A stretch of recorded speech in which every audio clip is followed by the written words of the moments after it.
நமது சங்கத்தின் தலைவர் திரு மோகன் அவர்கள் அவருடைய உரையாற்ற இருக்கிறார்கள். அது கொஞ்சம் இப்போ நான் கொஞ்சம் ப்ரீஃபாக சொன்னேன், அதை கொஞ்சம் அவர் எல்லாப்பட்ட கொஞ்சம் காரசாரமாக சொல்லுவார் அப்படின்னு நான் நம்புகிறேன். You are welcome sir. Sir, இன்றைக்கி நம்மளுடைய கொடி நாள் யாருக்காவது ஞாபகம் இருக்கா? நம்ம எல்லாத்துக்கும் ஞாபகம் இருக்கும். துரதிர்ஷ்டவசமாக அரசாங்கத்துக்கு ஞாபகம் இருக்கா இல்லையான்னு தெரியல. அகில இந்திய அளவில் எல்லா ஸ்டேட்லேயும் டெல்லியிலையும் எல்லா இடத்துலையும் டிசம்பர் மாதம் 7ஆம் தேதி கொடிநாள் விழா நடத்திட்டு இருக்கிறாங்க. அது வாட்ஸ்அப்பில் எல்லாமே வந்திருக்கு. தமிழ்நாட்டில் ஒவ்வொரு டிஸ்ட்ரிக்ட்லேயும் கலெக்டர் பண்ணிக்கிட்டு இருக்காரு. துரதிர்ஷ்டவசம், ஏன்னா நம்ம பாண்டிச்சேரி வந்து கிட்டத்தட்ட ஒரு 2.5 கோடி மக்களுடைய பாப்புலேஷன் உள்ள ஊர் இது. அதனால் அவங்களால அவ்வளோ சிறப்பாக நடத்த முடியாது. ஏன்னா இன்றைக்கி ஞாயிற்றுக்கிழமை வேறு, பாண்டிச்சேரியில் ஞாயிற்றுக்கிழமையில் எப்படி இருப்பாங்கன்னு தெரியும். அதனால் கொடிநாள் விழாவை விட்டுட்டாங்க. இது நாளைக்கு நடத்த போகிறதா எனக்கு காதில் தான் விழுந்ததே தவிர ஒன்றும் கன்ஃபார்ம் ஆகி ஒன்றும் வரல. ஆனால் முதலமைச்சர் வந்து நமக்கு கொடிநாள் விழாவுடைய வாழ்த்து செய்தியை பேப்பரில் போட்டார். ஆனால் கொடிநாள் விழாங்கிறது என்னன்னே வந்து நம்மளாம் மறந்துட்டோம். நாங்கள் ஆக்சுவலாக கொடிநாள் விழாங்கிறத மறந்தாச்சு. ஆனால் நாங்கள் இந்த விழாவை, நம்மளுடைய ஆண்டு விழாவை 7ஆம் தேதி டிசம்பர் வைக்கும்போது இப்போ சில பேர் சொன்னாங்க, சார் அன்றைக்கி கொடிநாள் விழா சார், கவர்மெண்ட் வேலை நடத்துவாங்கண்ணா. அட போங்கய்யா, கவர்மெண்ட்டு நம்ம தான்ப்பா கவர்மெண்ட்டில் என்றைக்கு நடத்தியிருக்காங்க கொடிநாள் விழா? அதை ஒரு ஆதங்கத்தோடு தான் நான் உங்களுக்கு சொல்கிறேன், நீங்கள் தப்பாக நினச்சிக்காதீங்க. இன்றைக்கி கொடிநாள் விழா வந்து அரசாங்கம் நடத்த வேண்டியது. நம்ம சிறப்பான கொடிநாள் விழாவை ஆண்டு விழாவோடு சேர்த்து நடத்தி முடித்து விட்டோம். அடுத்தபடியாக, ஏன்னா நான் வந்து ஃபஸ்ட்லேயே நான் சொல்லிட்டேன், பின்னால் வந்து ஒரு சில பாயிண்ட்ஸ்லாம் சொல்கிறேன். நம்மளோட ஆல் இண்டியா சேர்மன் இருக்கிறாரு. ஒவ்வொரு வருஷமும் நம்ம வந்து ஆண்டு விழா நடத்தும் போது நம்ம ஆர்கனைசிங் செக்ரட்டரி சொன்ன மாதிரி மந்திரிகளையோ அரசியல்வாதிகளையோ கூப்பிட்டு வச்சு நம்ம பண்ணுறோம். மந்திரிகளையும் அரசியல்வாதிகள்னா எம்எல்ஏவங்களாம் நம்மளுடைய மக்கள் பிரதிநிதி அப்படிங்கிற ஒரு எண்ணத்தில் தான் அவங்கள கூப்பிட்றோம். அவங்க இந்த கட்சி அந்த கட்சிங்கிற பாகுபாடு இல்லாமல் அவங்க மக்கள் தேர்ந்தெடுக்கப்பட்டதுக்கு அப்புறமா மக்கள் பிரதிநிதிங்கிறதுனால கூப்பிட்றோம். வந்து வாய்க்கிழியே வந்து வாக்குறுதிகளை தான் அள்ளி வீசுகிறாங்க. நம்மளதோட ஜனநாயக நாடு, நம்மளுக்கு தேர்ந்தெடுக்கப்பட்ட பிரதிநிதிகள் இருக்காங்க. நம்ம கோரிக்கைகளை நேராக கொண்டு போய் யார்ட்டையும் கொடுக்க முடியாது. அப்படியே கொண்டு போய் கொடுத்தாலும் அவங்கள பார்க்குறது கஷ்டம். இது மாதிரி விழா வரும்போது பப்ளிக்கில் அதை கொடுக்கும்போது என்ன ஆகுன்னா, இப்போ நான் போய் ஒரு மகஜரை கொண்டு போய் சிஎம்கிட்ட கொண்டு போய் கொடுத்தேன்னா அதில் என்ன கொடுத்துருக்கோம் அப்படிங்கிறதான் இங்கே மக்களுக்கு தெரியாது. அதனால தான் இந்த மாதிரி ஒரு விழா நடத்தும் போது ஒரு சில கோரிக்கைகளை கொடுத்து அதை படித்தும் சொல்லிடுறோம். அப்போ எல்லாருக்கும் தெரியும். அவங்கள ஒரு இக்கட்டான ஒரு சிச்சுவேஷனில் நம்ம கொண்டு வந்து விட்டுடுறோம். ஏன்னா அவங்க வந்து என்னால் செய்ய முடியாதுன்னா சொல்ல முடியாது. வந்து உக்காந்தாங்கன்னா இது வந்து உண்மையிலே வரவேற்கத்தக்க கோரிக்கை, நாங்கள் கண்டிப்பாக செய்கிறோம், இதை பண்ணுறோம்னு சொல்லிடுறாங்க.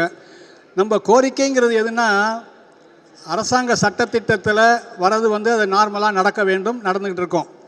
அதை தாண்டி ஒரு சில சலுகைகளை கேட்குறோம் பாருங்கள், அதுதான் உண்மையான கோரிக்கை. அதை செய்கிறதுக்கு தான் வந்து நம்ம ஒரு கோரிக்கைன்னு கொடுக்குறோம். நீங்கள் எங்களுக்கு மாதம் பென்ஷன் கொடுங்கங்கிறது வந்து கோரிக்கை இல்லை. மாதம் எங்களுக்கு ரேஷன் அரிசி போடுங்க அப்படிங்கிறது இப்போ காலத்தில் இந்த கோரிக்கை தான். ஏன்னா மாதம் ரேஷனில் ஒன்றும் கிடைக்கிறது இல்லை. அது மாதிரி சில இதெல்லாம் ரெகுலராக நடக்கிறதெல்லாம் நம்ம டிமாண்ட் பண்ணி கேட்குறதுக்கு பேர் கோரிக்கை இல்லை, அவங்களுடைய தவறை சுட்டி காட்டுறது. முன்னாள் இராணுவர்களுக்கு இலவச மனப்பட்டா கொடுங்கன்னு கேட்டோம்னா அது ஒரு கோரிக்கை. அதை வந்து கிட்டத்தட்ட ஒரு சும்மா சமீபமாக தான், கிட்டத்தட்ட ஒரு 25 வருஷமாக தான் கேட்டுட்ருக்கோம். அதை இலவச மனைப்பட்டான்னு கேட்டாலே வந்து சில பேருக்கு வந்து அடா போங்கடா சே அப்படிங்கிறதான் நம்ம ஆளுங்க ஃபீல் பண்ணுவாங்க. ஏன்னா இது வந்து இலவச மனைப்பட்டா கோரிக்கையாகவே இருக்குதுங்க, எல்லாருக்கும் தெரியும். ஆனால் எங்களுக்கெல்லாம் ஒன்றும் புரியாத, எங்களுக்கு எல்லாருக்குமே தான் புரியாத ஒன்று என்னென்னா, இலவச மனைப்பட்டா கொடுக்கறதுக்கு இலவசமாக இடம் எங்கே இருக்குது, அது இருக்குது, இது இல்லை, அது இல்லை, அப்படி இப்படின்னு சொல்லிகிட்டு இருக்காங்களே தவிர, மாதம் நீங்கள் பார்த்தீங்கன்னா பேப்பரில் வந்து இந்த தொகுதியில் இலவச மனைப்பட்டா அந்த தொகுதி எம்எல்ஏ முன்னிலையில் முதலமைச்சர் வழங்கினார் அப்படின்னு எல்லா தொகுதியிலையும் கொடுக்குறான். என்னடா எக்ஸோரிஸ்மெண்ட் கேட்குறா மாத்திரம் இல்லைன்னு சொல்லிட்டு இருக்காங்களே, நமக்கு ஒன்றும் புரியல. அதில் என்ன பிரச்சனைன்னா, நம்ம ஒரு 1000 பேர் இருந்தோம்னா ஒரு 10-15 பேர் போய் நமக்கு எதிர்ப்பாக போய் பேசுகிறாங்க. அதை ஒரு பெருசாக காரணம் வச்சுட்டு நமக்கு வந்து நாமம் போட்டுடுறாங்க. இதுதான் வந்து கவர்மெண்ட்டில் இப்போ நடந்துகிட்ருக்கு. போன தடவை வந்து நான் மீட்டிங்கில் இதே ஆண்டு விழாவில் நான் பேசும்போது உறுதிப்பட நான் ஒன்று சொன்னேன், இந்த தடவை தான் உங்கள்கிட்ட கொடுக்குற கடைசி கோரிக்கை. இனிமேல் வந்து நான் உங்கள்கிட்ட கோரிக்கை அரசாங்கத்திட்ட கொடுக்க மாட்டேன். அப்போ வந்து மீட்டிங்கில் வந்து மாண்புமிகு சட்டமன்ற உறுப்பினர் வைத்தியநாதன் அவர்கள் இருந்தார், சட்டமன்ற உறுப்பினர் அசோக் பாபு இருந்தார், நம்மளுடைய சபாநாயகர் இருந்தார். அவங்க எல்லாரையும் வச்சுக்கிட்டு உங்கள் எல்லோருடைய முன்னிலையில் தான் அவங்ககிட்ட நான் சொன்னேன், உங்கள்கிட்ட கோரிக்கையை கொடுத்தா எங்களோட வாழ்க்கையை முடிஞ்சு போகுது, இதுதான் கடைசி, இனிமேல் உங்கள்கிட்ட கோரிக்கையே கொடுக்க மாட்டோம் அப்படி நாங்கள் உங்களை கூப்பிட்டு ஃபங்க்ஷன் பண்ணுறதா இருந்தால் அடுத்த வருஷம் நீங்கள் எங்கள் கோரிக்கையை நிறைவேற்றி தந்ததுக்காக பாராட்டு விழா நடத்துவோன்னு சொன்னேன். எல்லாரும் கைத்தட்டிங்க. அவங்களுக்கும் அப்படியே ரொம்ப உச்சி குழுந்துச்சு. எல்லாரும் பேசுனாங்க, இது கண்டிப்பான கோரிக்கை, அதை பண்ணுறோம் இதை பண்ணுறோம். ஈவன் ஒரு படி மேலேயே போய் என்ன பண்ணாங்க, கோரிக்கையை அரசாங்கத்தில் கொடுப்போம், கொடுக்கலன்னா சட்டசபையில் நாங்கள் வந்து பேசுவோம் கேட்போம்னு சொன்னாங்க. சட்டசபை நடந்துச்சு. அதுக்கப்புறம் 2 தடவை சட்டமன்றம் கூடுச்சு. வாய்கிழியை பேசின எம்எல்ஏவும் சரி, வாக்குறுதி கொடுத்த சபாநாயகரும் சரி, ஒரு புண்ணாக்கும் கிழிக்கல. அதனால தான் இந்த தடவை அவங்க இல்லாத ஒரு மீட்டிங்கை நடத்தணும். நம்ம செய்கிற சலுகைகள், நம்ம செய்கிற உதவிகளை அவங்கள வச்சு ஏன் செய்யணும் அப்படிங்கிற ஒரு காரணத்துக்காக தான் இனிமேல் அவங்கள தேவையில்லைன்னு சொல்லி விட்டது. இதே ஃபங்க்ஷனுக்கு நம்மளுடைய ஆளுநர் அவர்களை நாங்கள் போய் கூப்பிட்டேன். அவர் முதல்ல வரேன்னு சொல்லியிருந்தார். Sir Reddy sir, I just want to tell you, you also have to just listen this one. I have invited our Excellency Governor. He has assured me that he will come. Even their team people told me that ex-servicemen welfare meeting, definitely LG will attend the meeting. I was very happy. Just 1 week before they told he is going to Delhi, I am not coming. I did not invite any minister or any MLA, nobody. I did not invite anybody. I invited only LG because he is supposed to be the neutral man for the public. He did not come. Even I went to DGP. See, you have to listen, sir. Please, all of you keep quiet, please. Hello, last bench. Last row people. All of you listen. This is, I am speaking for you. You should not blame me afterwards. You listen to me. I invited LG, he did not come. I invited DGP. Then what DGP was at that time, she was in Delhi. His PA and private secretary, everybody told she is very, very happy with the ex-serviceman. Definitely she will come. All these things they told. I printed invitation with her name. Just 2 days before they told she is not coming. You go and meet SP East. She has already told to SP East Inspector SP. Then I went and gave the letter to his PA. What that gentleman told me, I will put up this one to, hello sir, last row பேசாதீங்கன்னா உங்களுக்கு மாத்திரம் இல்லை, அவங்களுக்கு எல்லாத்துக்கும் தான். Please கொஞ்சம் listen பண்ணுங்க. எஸ்பியோட PA, what he told me, she is also in Delhi now, she is coming tomorrow, you come personally and hand over the invitation. Invitation means I am just gave the request letter to give permission to print invitation. This is not that direct invitation. Unless she gives the permission, I cannot print. And then that gentleman told me, I will call you, you come. Then repeatedly I asked him, shall I come next day morning or you will call me? No, you don't come, I will call. That happened 3 days before. SP came from Delhi, nobody has called me. So I thought, okay, this is also like that only. So we started our doing all this business. Now today morning by 8:45, there was a call from SP office. At what time SP should come to function? I told I did not give her invitation. Why she has to come? No, that his PA gave me your letter. You go through that letter. I only asked the permission to print invitation. You did not give me permission. You did not tell me anything. Then how can I call her there? So I am not included in her as a VIP here. Then what should I tell to SP sir? Already she is told I have to go to there. You make arrangements. You just to confirm from the party. I told you won't tell anything. If she wants, I will come and tell next day, tomorrow. I am not inviting today. This is the why I am telling this one. This is the way this government, elected people, appointed people, IAS officers, IPS officers, that is the way these people are treating our ex-servicemen community here. If any community organization goes in the road, 1,000 police people are going there. Are we bloody less than these people? All of you should think about this one. When we do certain things, there should be a support from you people. I have so many times I told, if we go and ask our chief minister, he says, அதிகாரிங்க எங்களுக்கு வந்து ஒத்துழைப்பு கொடுக்கறதில்ல. Last time ஒரு 2 months before, ஏன்னா ஒரு தடவை நான் பேப்பரில் பார்த்தேன், முதலமைச்சர் அங்கே வந்து பட்டா கொடுத்தாரு அப்படின்னு சொல்லி ஒரு இதெல்லாம் போட்டாங்க. அப்போ தான் எனக்கு ரொம்ப கோவம் வந்து மறுபடியும் ஒரு லெட்டர் எடுத்துகிட்டு போயிட்டு நேராக அவர்கிட்ட போனேன். நானும் ராமூர்த்தியும் தான் போனோம். இப்போ அதுக்கு முன்னால் 2-3 நம்ம துறையோட அமைச்சர் உட்காந்துருக்காரு, தேனி ஜெயக்குமார் சாரும் உட்காந்துருக்காரு, ஒரு MLA கல்யாண சுந்தரம் உட்காந்துருக்காரு, அவர்கிட்ட போய் மகஜரை கொடுத்தேன் சிஎம்கிட்ட. என்ன இதுன்னாரு. சார் இலவச மனைப்பட்டாது. பார்க்கலான்னு. சார் நாங்கள் 25 வருஷமாக அவங்ககிட்ட கொடுத்துட்ருக்குறோம், நீங்கள் பார்த்துக்கிட்டு தான் இருக்கிறீங்க இது வரைக்கும், பேப்பரில் நீங்கள் அங்கங்கே கொடுக்கலாம் வருது, ஏன் சார் எங்களுக்கு மாத்திரம் இந்த துரோகம் பண்ணுறீங்க அப்படின்னா, இது உங்களுக்கு புரியாதுப்பா, நான் ஐஏஎஸ் இந்த ஆஃபீஸர்ஸ்லாம் யார் எங்களுக்கு அப்படின்னு. தலைவரை இதே தான் நீங்கள் இத்தனை வருஷமாக சொல்லிகிட்ருக்கீங்க, இனிமேல் இந்த மாதிரி கோரிக்கை உங்ககிட்ட வராது, ரொம்ப நன்றி தலைவரன்னு சொல்லிட்டு வந்துட்டேன். இதை விட என்ன வேணும் சொல்லுங்கள் பார்ப்போம்.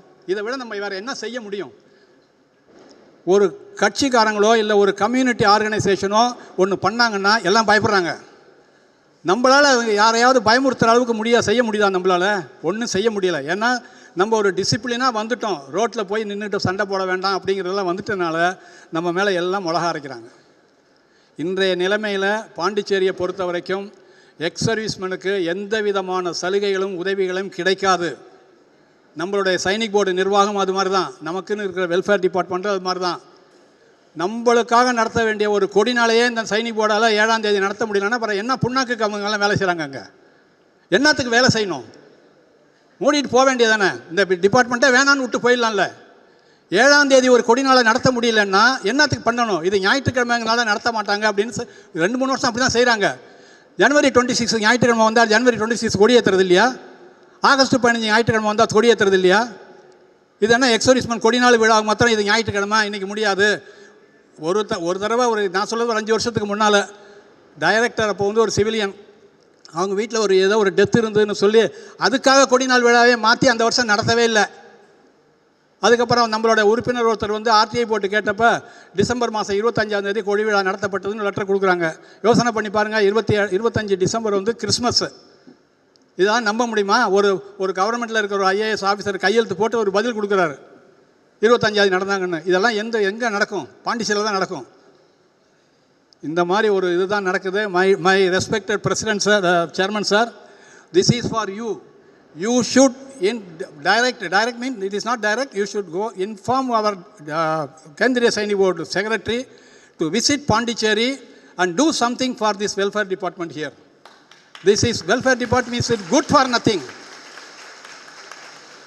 The festival, there is in Pondicherry Sainik Board there is a procedure every year for that. Before Deepavali they used to give that festival grant of 5,000 rupees for all ex-servicemen above 60 years. Every year we used to get it. That normally they used to say there is a bonus. It's not bonus, actually it is a festival grant. Every year, see, there is Deepavali, before Deepavali you give means you should give before Deepavali. Then only there is a meaning. என்ன பண்ணாங்க இப்போ இந்த வருஷம்? ஒன்று notification ஒன்று கொடுத்தாங்க, பேப்பரில் ஒரு சின்னதாக ஒரு காலம் போட்டாங்க. அக்டோபர் மாதம் 10ஆம் தேதிக்குள்ளே எல்லோரும் பேர் கொடுங்கன்னு சொன்னாங்க. அவங்கவுங்க எடுத்துகிட்டு போனாங்க. இந்த தடவை என்ன பண்ணாங்க? உங்களோட எலெக்ஷன் ஐடி, ஓட்டர் ஐடியும் நீங்கள் கொண்டு வரணுன்னாங்க. அது எதுக்கு ஒரு புதுசாக போட்டாங்கன்னு தெரியல. அது அவங்க சொல்கிற ரீசன் சில சமயம் ஏற்றுக்கிட்டாலும் சில சமயம் ஏற்றுக்க முடியாது. போட்டாங்க. அதுலேயும் போடும்போது ஸ்டெப் பை ஸ்டெப்பாக ஸ்டேஜாக போட்டாங்க. சில பேர் அவங்கள ஏஜ்டு பீப்புள் அவங்களால போக முடியலன்னா அவங்க ஒரு ப்ராக்ஸி அனுப்புவாங்க. ஒரு வீட்டில் யாராவது அவங்க ஆத்தரைஸ் பண்ணி லெட்டர் கொடுப்பாங்க, போடுவாங்க. டில் லாஸ்ட் இயர் அந்த டேட் வரைக்கும் வாங்கிட்டு எல்லாத்துக்கும் போட்டாங்க. இந்த வருஷம் புதுசாக ஏதோ ஒரு ஞானோதயம் ஏன்னா அங்கே சில ஒரு அறிவாளிகள்லாம் கொஞ்சம் பேர் அங்கே ஒர்க் பண்ணுறாங்க. அதில் முக்கியமாக ஒரு அறிவாளி இருக்கிறாரு, அழகான பெயர் உடையவர்.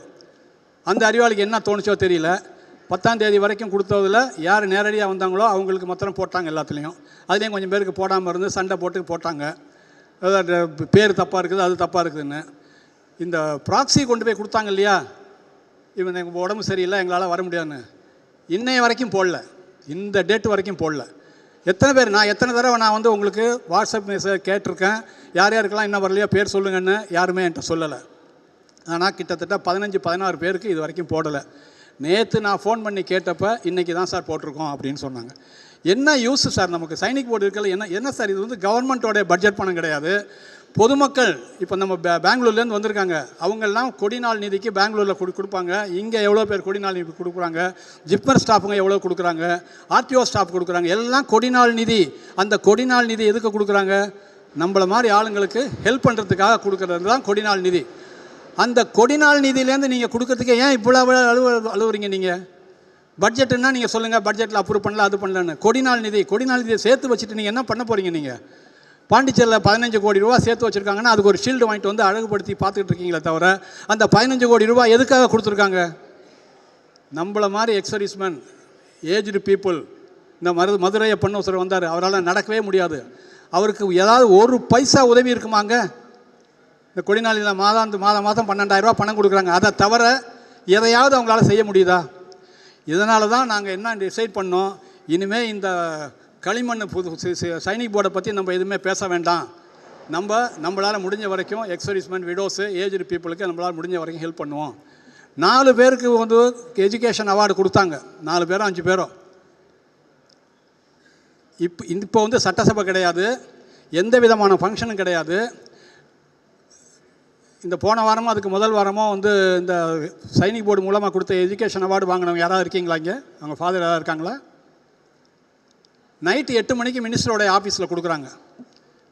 நைட்டு 8 மணிக்கு ஸ்டூடெண்ட்ஸ் எல்லாம் கொண்டு போய் அங்கே உட்கார வச்சு, ஏன்னா அவங்க சொன்ன டைம் 4 மணியா, மினிஸ்டர் 8 மணிக்கு தான் வந்தார், கொடுத்துருக்குறாரு. அதுவும் பேப்பரில் வந்தது. அதுவும் ஒரு 4 பேருக்கு கொடுக்கறதுக்கு. அது இப்போ நம்ம வந்து எவ்வளோ தூரத்துக்கு கஷ்டப்பட்டு நம்ம 3-4 மாதமாக பிளான் பண்ணி இதெல்லாம் பண்ணிகிட்ருக்கோம். அவங்களால அதை பிளான் பண்ணி ஒரு கரெக்டாக ஒரு டயத்தில் ஒரு 10 மணிக்கு பண்ண முடியாதா?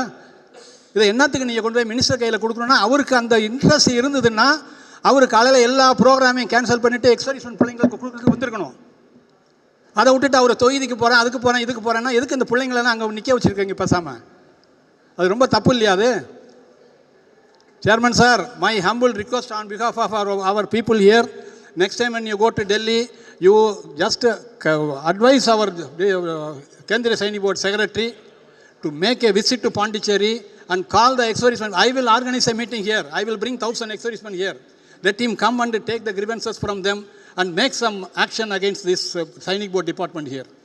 We are totally, 100% totally, we are not happy here. No respect for elderly persons. But if you tell me, sir, these people are doing like this, I can't do anything. If you tell my name there, they will not do anything for you. This is a thing happening there. We wanted to keep one person who is known all these things, who is very well aware of ex-servicemen difficulties. That also has gone weak now. As on today, I don't know who is the secretary, the director there. This is the situation going on here, but our association will not leave you people. What are the facilities we have to do? We will definitely do it. There are kind-hearted gentlemen are here. They are doing every year, they are helping. Every year we are going ahead and we are increasing our facilities. Even death grant, once somebody dies there, it will take minimum 1.5 months to get that 15,000 rupees or whatever is there. Death grant, demisal grant, this is all. It is for them to meet the expenses of immediate funeral expenses. What is the use of giving after 1 month?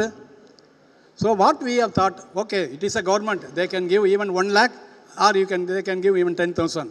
For our small organization, we can give only this much. So we are giving 3,000 rupees to any ex-serviceman who dies. We visit their place on the same day we are giving. We are not asking any documents and all. If they are a member of our association, we give there and come. There should be a reason for the purpose. So this is why we are helping. Continue to give support. We will do all these things in the years to come. Next another 2 or 3 months, our election is there. Before that, we are having our GB meeting. In that GB meeting, what we have to do in the election, we will announce there. Okay, for the election, our all ex-servicemen should unitedly, we have to raise our objection to the people. I will tell, because this is not the time to say about that one. We will speak in the general body meeting. Okay, thank you very much. இப்போ இந்த meeting முடிஞ்ச உடனே